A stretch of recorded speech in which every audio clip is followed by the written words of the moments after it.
లలిత వారి శ్రావణం ప్రత్యేక ఆఫర్. అన్ని బంగార నగలపై తరుగులో 1% తక్కువండి.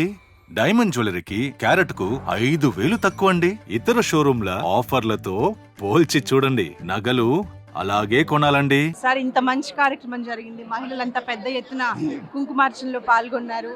మీరు సంతోషంగా ఈ కార్యక్రమానికి విచ్చేశారు. సంస్కృతి సంప్రదాయాలకి నిలువుటద్దం చూపిస్తున్నట్టుగా ఉంది సార్ ఈ ప్రోగ్రాం. మీ అభిప్రాయం సార్? ఇది మన భారతీయ సంస్కృతిలోని భాగం. ఇది ఈ దేశంలో ఉన్నటువంటి ప్రతి కుటుంబం కూడా ఆధ్యాత్మికమైనటువంటి భావనతో ఉంటారు. ఇంట్లో ఎన్ని ఇబ్బందులున్నా, జీవితంలో ఎన్ని సమస్యలు ఉన్నా కూడా ఈ రకమైనటువంటి కార్యక్రమాల ద్వారా వాళ్ళన్నీ కూడా మర్చిపోయి మరి దైవ చింతనతో, ఆధ్యాత్మిక భావనతో అవన్నీ అధిగమిస్తారు. అవన్నీ తట్టుకునేటువంటి శక్తి కూడా మనకు తెలియకుండానే భగవంతుడు కల్పిస్తాడు ఇలాంటి కార్యక్రమాల ద్వారా.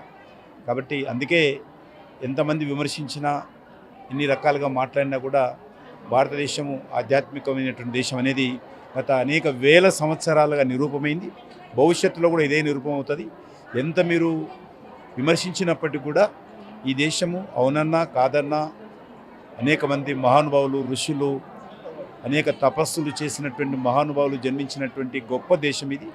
ఈ దేశంలో ఇంత జనాభా ఉన్నప్పటికీ, ఇన్ని రకాల సమస్యలు ఉన్నప్పటికీ మరి ప్రశాంతంగా ఉన్నారంటే దానికి కారణము ప్రతి ఒక్కరిలో ఉన్నటువంటి ఆధ్యాత్మికమైనటువంటి భావచింతనే.